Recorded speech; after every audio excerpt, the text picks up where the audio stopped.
અમારી સમ્રાટ સમાચાર ચેનલ સબસ્ક્રાઇબ કરો, લાઇક કરો, કોમેન્ટ કરો અને જોતા રહો પળે પળના દરેક પ્રકારના સમાચારો.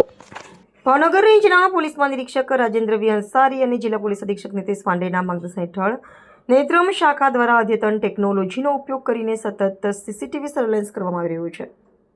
તારીખ 18 જુલાઈ 2024ના રોજ આંબાવાડી અને મહિલા કોલેજ જંકશન ખાતે સીસીટીવી કેમેરાના સર્વેલન્સ દરમિયાન રિક્ષા નંબર GZ23AU3548 પસાર થતી જોવા મળી હતી.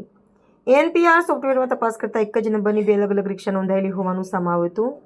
પોલીસે રિક્ષા ચાલકનો સંપર્ક કરીને નેત્રમ શાખામાં બોલાવ્યો હતો. પૂછપરછ દરમિયાન આરોપીએ કબૂલાત કરી હતી કે પોતાની રિક્ષા GJ07TV5004ના હપ્તા બાકી હોવાથી તેણે પોતાની રિક્ષાની નંબર પ્લેટ કાઢી પોતાના કાકાની રિક્ષા GZ23AU3548ની નંબર પ્લેટ લગાવી તેનો ઉપયોગ શરૂ કર્યો હતો.